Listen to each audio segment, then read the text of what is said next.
வந்திருக்கிற press peoples social media எல்லாருக்கும் ரொம்ப நன்றி. இந்த படத்தை எடுத்துகிட்டு போய் அவ்வளோ தூரம் நாங்கள் நல்ல படம் பண்ணிட்டோம். பட் அது கமர்ஷியலாக போகிறதுக்கு உங்கள் சப்போர்ட் தான் வேணும். அதை நான் நினச்சதை விட நீங்கள் நிறையாவே பண்ணி கொடுத்துருக்கீங்க. ஸோ உங்களுக்கு மனமார்ந்த நன்றி.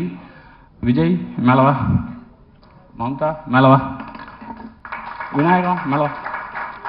நான் கஷ்டப்படும் போதெல்லாம் கூட இருந்தாங்க, இப்பவும் கஷ்டப்பட போகிறேன்.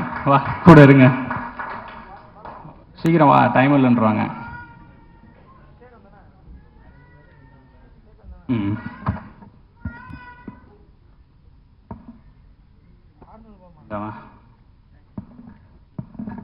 இவங்க 3 பேர் தான் இந்த படம் இன்னைக்கு எந்த நிலைமையில இருக்கோ அதுக்கு காரணம். ஏன்னா சில நேரத்தில் நான் கூட தடுமாறி இருக்கேன். இது வந்து சரியா இருக்குமா அப்படின்னு கேட்டிருக்கேன். அப்பெல்லாம் வரும்போது ஏதோ இங்க வாடா, முன்னாடி வாடா, அதுக்கு அங்கேயே நின்றுருக்கலாமே. இவன் அசோசியேட் எடிட்டரு. என்ன சொல்ல போனா இவன் எனக்கு தெரிஞ்சு இந்த ஒரு 1.5 வருஷத்துல எப்படியும் ஒரு 10-20 நாள் பட்டினி கிடந்திருப்பான் என் கூட சேர்ந்து. ஆனால் ஒரு நாள் கூட அதை காமிச்சிக்கவே மாட்டான். அதே மாதிரி ஏதாவது டவுட் இருக்குடா, இல்லைடா இது ஒர்க் ஆகுமா ஒர்க் ஆகாதா அப்படின்னு யோசிக்கும் போதெல்லாம் அவன் தான் எனக்கு சப்போர்ட் பண்ணுவான். ஒர்க் ஆகாது சார்ன்றுவான். சரிடா அப்போ வேண்டாம் மாற்றிடுவோம் அப்படின்னு சொல்லிட்டு அந்த கிரிக்கெட் போர்ஷன்ஸில் எனக்கு நிறைய கைட் பண்ணான். ஒரு சில நேரம் இவர்கிட்ட நம்ம ரொம்ப ஓவராக நோ சொன்னோன்னா கோச்சு பாடுறோன்னு சொல்லிட்டு மூஞ்ச மட்டும் அமைதியாக வச்சுக்குவான். அப்புறம் அடுத்த நாள் ஆனால் அதையும் சொல்லிடுவான், சார் இல்லை சார் அது செட் ஆகலை அப்படி சொல்லிட்டுவான். ஸோ அந்த மாதிரி இவன். இந்த படத்துக்கு டைட்டில் எல்லாருமே சொன்னாங்க ரொம்ப நல்லா இருக்குது, கனெக்டிவிட்டியாக இருக்குது அப்படின்னு சொல்லிட்டு. ஆக்சுவலாக அந்த டைட்டில் ஃபஸ்ட்டு நான் வைக்கும்போது எனக்கு பிடிக்கல, எனக்கு இந்த டைட்டில் பிடிக்கல. ஆனால் சரி எனக்கு டவுட் வந்துன்னா ஓட்டு தான், எல்லாருக்கும் விட்டு பார்ப்போம், ஒர்க் ஆச்சுன்னா இது பண்ணலாம் அப்படின்னு சொல்லிட்டு அப்போது அந்த டைட்டில் எனக்கு சொன்னது வந்து இவன், அதுக்கு சப்போர்ட் பண்ணது இவங்க. ஏன்னா என்ன டைட்டில் வைக்கிறதுனே தெரியல. அப்போ வந்து எங்கள் டீம் பேர் வந்து அந்த சர்க்கிளில் ரப்பர் பந்து டீமு, அதாவது அந்த அதை வச்சு ஒரு படம் பண்ண போகிறதுனால ரப்பர் பந்து டீமுன்னு சொல்லும்போது அவன் தான் சொன்னான் ரப்பர் பந்தே நல்லா தானே இருக்குன்னு. அதில் நான் பண்ண ஒரே வேலை ராவுக்கு பதிலாக லா போட்டது மட்டும்தான். ஸோ அந்த கிரெடிட் அவங்களுக்கு தான் போகும். தினேஷ் அண்ணா, இதில் நான் ஏன் தினேஷ் அண்ணா அப்படின்னா, அந்த குழந்தையே நீங்கள் தான் சார் அப்படின்னு சொல்லி நடிக்க வைக்கிறது வேற, அந்த குழந்தைக்கு அப்பா சார் நீங்கள் அப்படின்னு சொல்லி நடிக்க வைக்கிறது வேற. நீங்கள் ஹீரோ ஆனால் ஹீரோ எனக்கு அப்பா அப்படின்னு சொன்னால். ஸோ அவர் எங்கிட்ட என்னன்னு தெரில 15 நிமிஷம் தான் கதை கேட்டிருப்பாரு.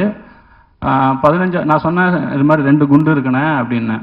எங்கே குண்டு போடு பார்ப்போம் அப்படின்னாரு. நீ உங்களுக்கு இந்த இதில் 40 வயசு 41 வயசு இருக்குண்ணே, அது குண்டு கிடையாதுரா அப்படின்னு சொல்லிட்டாரு. சரி 2வது குண்டு சொல்லு அப்படின்னாரு. நான் கதை சொல்லிட்டே வரேன். ஒரு 10 நிமிஷத்தில் அந்த குண்டு வந்துடும். அது உங்களுக்கு பிடிச்சதுன்னா கன்னியூ பண்ண சொல்லுங்கள், இல்லாட்டினா நான் அப்படியே அனுப்பி விட்டுருங்க அப்படின்னு சொல்லிட்டே வந்தேன். 10வது நிமிஷம் நீங்கள் வந்து அந்த துர்காவுக்கு அப்பா அப்படின்னு ஒரு நிமிஷம் அப்படியே பார்த்துட்டு கன்னியூ பண்ணுறா அப்படின்ட்டாரு. அப்போது அதுக்கப்புறம் ஒரு 15 நிமிஷம் ஃபுல் கதை வேணாண்டா, நீ எனக்கு க்ரக்ஸ் மட்டும் சொல்லு அப்படின்னு சொன்னேன். இதுக்கப்புறம் மிட் என்ன எண்டு என்னன்னு மட்டும் சொல்லுனாரு. ஓகேன்ட்டேன். ஆனால் எனக்கு தெரியல எப்படி ஓகேனோன்னு நானே கொஞ்ச நேரம் ஆனால் ஓகே தானே அப்படின்னா, ஆமாடா ஓகேடா நான் பண்ணுறேன் அப்படின்னு சொல்லிட்டாரு. வாடா போடா சொல்ல. அப்புறம் அது கோச்சு நான் எப்படா உன்னை வாடா போடா சொன்னேன் அப்படின்னு சொல்லுவார். தமிழ்னு தான் சொன்னார். எப்படின்னா அதுக்கப்புறம் நான் என்ன புரிஞ்சுக்கிட்டேன்னா, எனக்கு எவ்வளோ விஜயகாந்த் சாரை பிடிக்குமோ அதே அளவுக்கு அவருக்கும் அது பிடிச்சிருந்தது போல். ஸோ அவருக்கு நான் சொன்னேன், நீங்கள் இந்த படத்தில் விஜயகாந்த் சார் ஃபேனாக வரும்போது நான் விஜயகாந்த் சாரை செலிப்ரேட் பண்ணுறேன் அந்த எண்ணத்துக்கு அவர் இந்த படத்தை ஓகே பண்ணியிருக்கிறதா தான் நான் வந்து அன்னைக்கு சொல்ல. பட் அவருக்கு என் கூட இந்த 1.5 வருஷம் இருந்தப்போ அதில் நான் புரிஞ்சுக்கிட்டேன். ஓகே அதனால் இந்த படம் ஒர்க் ஆகிருக்கு அப்படின்னு சொல்லிட்டு. ஸோ தினேஷ்னா ரொம்ப தேங்க்ஸ். இல்லைனா அது வந்து இன்னொரு வெறும் மாமனாராக மட்டும் போக வேண்டிய ஒரு கேரக்டரை இந்த அளவுக்கு இன்னைக்கு ஒரு இந்த கடைசி ஒரு வாரத்தில் சோஷியல் மீடியாவை பார்த்தா தெரியும். அதை எனக்கு ஒரு பெருமை சந்தோஷமாக என் ரைட்டிங்க்கு ஒரு உயிர் கொடுத்ததுக்கு ரொம்ப நன்றிண்ணா.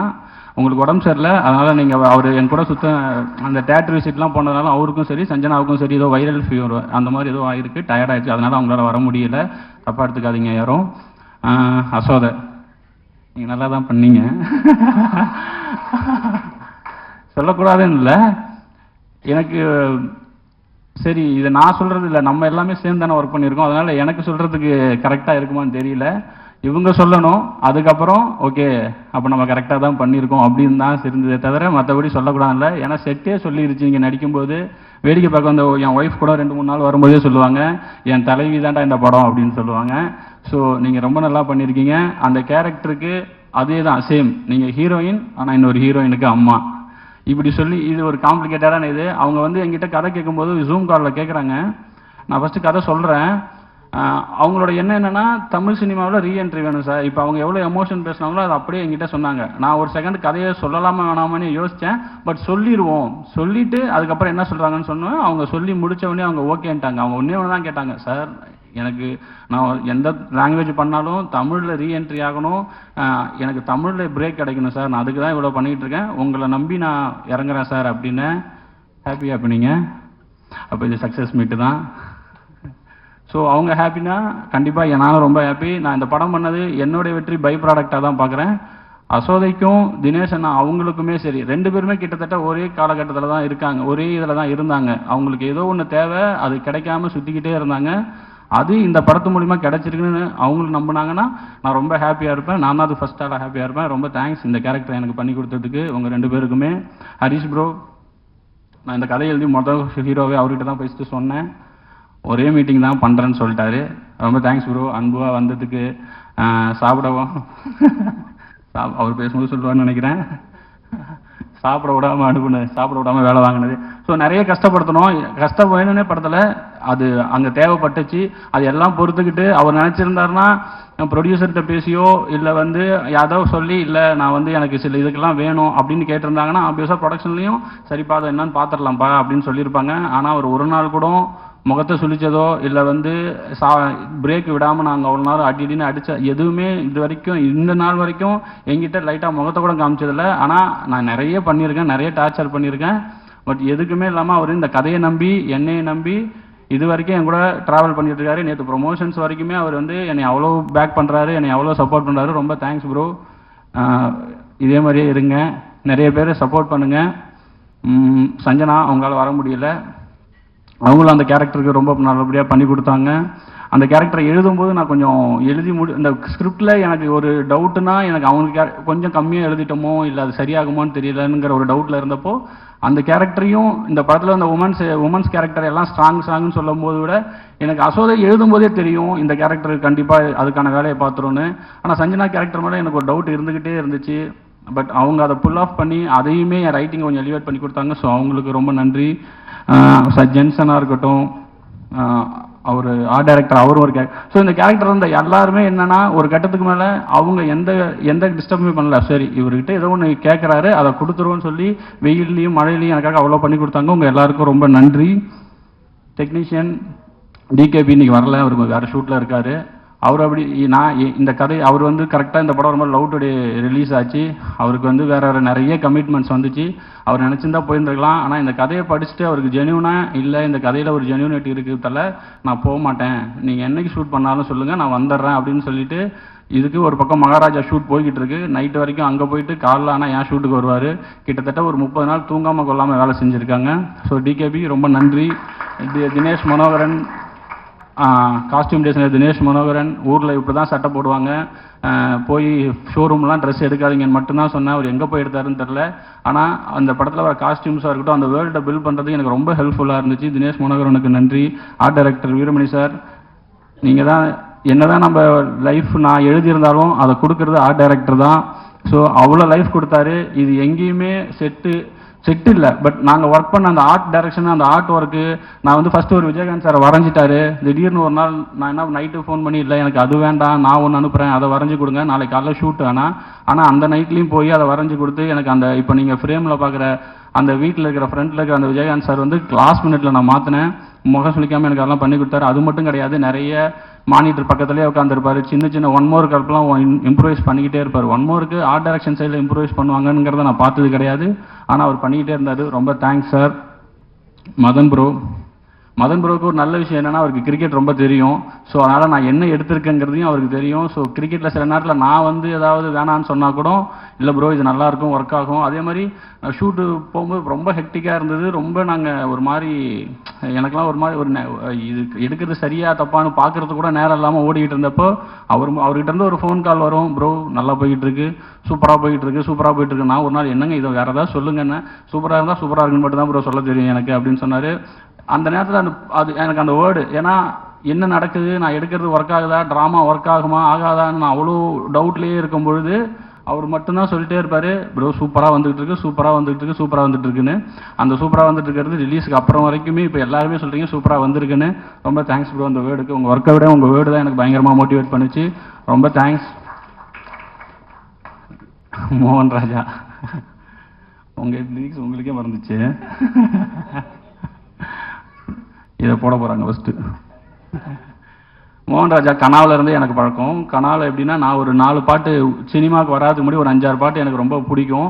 அந்த லிரிக் ரைட்டர் கூட ஒர்க் பண்ணணும் அப்படின்னு ஆசைப்பட்டு கனாவில் உட்காந்துருக்கும் போது இவர் வந்து ஆஃபீஸில் உட்காந்துருக்காரு. நான் சொன்னேன் இந்த மாதிரி பாட்டு எழுதி கொடுங்கன்னா, அந்த பாட்டு எழுதுனதே நான் தான் அப்படின்னு சொன்னார். ஸோ அந்த மாதிரி ஒரு இன்சிடென்ட்டு விதியில் வந்து மாட்டினார் என்கிட்ட. ரொம்ப நன்றிங்க.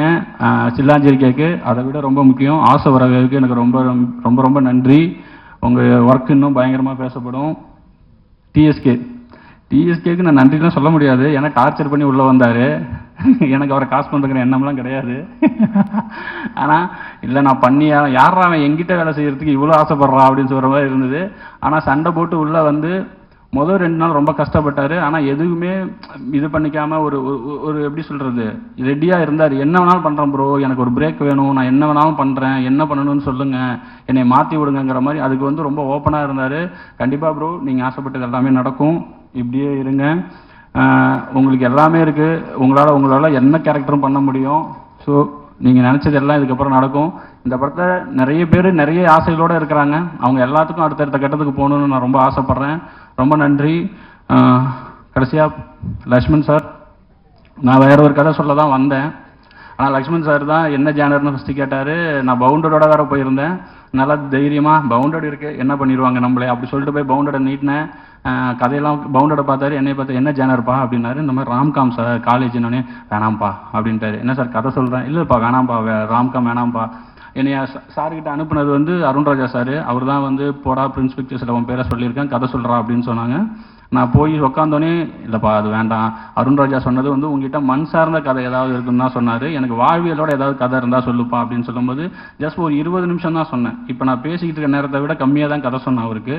அவர் சரிப்பா நான் ஒரு 3 டேஸில் கூப்பிட்றேன்னொடனே நான் 2.5 மணி நேரம் கதை சொல்லி கட்டி பிடிச்சி என்னை அனுப்புனவங்களே என்னை கூப்பிட்டது கிடையாது. சரி இது எங்கே நடக்க போகுது அப்படின்னு சொல்லிட்டு நான் வந்துட்டேன். அதுக்கப்புறம் 3ஆவது நாள் கூப்பிட்டு திடீர்னு அவங்க தண்டட்டிக்கு பூஜை போடுறாங்க. அன்றைக்கி என்னையும் வர சொல்லியிருந்தாங்க. சரி எதுக்கோ வர சொல்கிறாங்க போல், டெவலப் பண்ணிட்டியா, 3 நாள் எப்படி டெவலப் பண்ணுறதுன்னு சொல்லிட்டு போனால் மாலையை போட்டு சைன் பண்ண வச்சு நீ தான் படம் பண்ணுற அப்படின்ட்டாங்க. எனக்கு ஒரே ஆச்சரியமாக இருக்குது, என்னடா இது 2.5 வருஷமாக பவுண்டரோட நான் சுற்றிக்கிட்டு இருக்கிறேன், அந்த கதை நடக்கவே இல்லை. 20 நிமிஷம் ஜஸ்ட் 20 நிமிஷத்துக்கு கம்மியாக ஒரு கதை சொல்கிறேன். 2 கேரக்டர் தான் சொன்னேன்.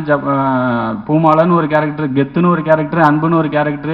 2 பேருக்கும் சண்டை, 2 பேரும் கிரிக்கெட் விளையாடுவானுங்க. ஆனால் 2 பேரும் மாமா மருமகன் சார். இவ்வளோ தான் நான் சொன்னேன். இதை யாராவது ஒத்துப்பீங்களா, ப்ரொடியூஸ் பண்ணுவீங்களா? பண்ணிட்டாரு. ஹாப்பியாக இருப்பாருன்னு நினைக்கிறேன் சார் இப்போது. ஸோ இந்த படம் என்னுடைய ஃபஸ்ட் படமாக ஆனதுக்கு ரீசன் வந்து லக்ஷ்மண் சார். அதுக்கு நான் எப்பயுமே கிராட்டிடியூடாக இருப்பேன். ரொம்ப நன்றி சார் இந்த படத்தை என்னுடைய டெபியூட்டாக மாற்றினதுக்கு. ஷான் எங்கேயும் வரமாட்டேன், மறந்து போயிடுறாரு. ஷான் வந்து எப்படின்னா, நான் எப்படி அமைதியை விடுறேன்னு அதுக்கு ஆப்போசிட் பேசிகிட்டே இருப்பார். எனக்கும் சேர்த்து பேசிட்டே இருப்பார்.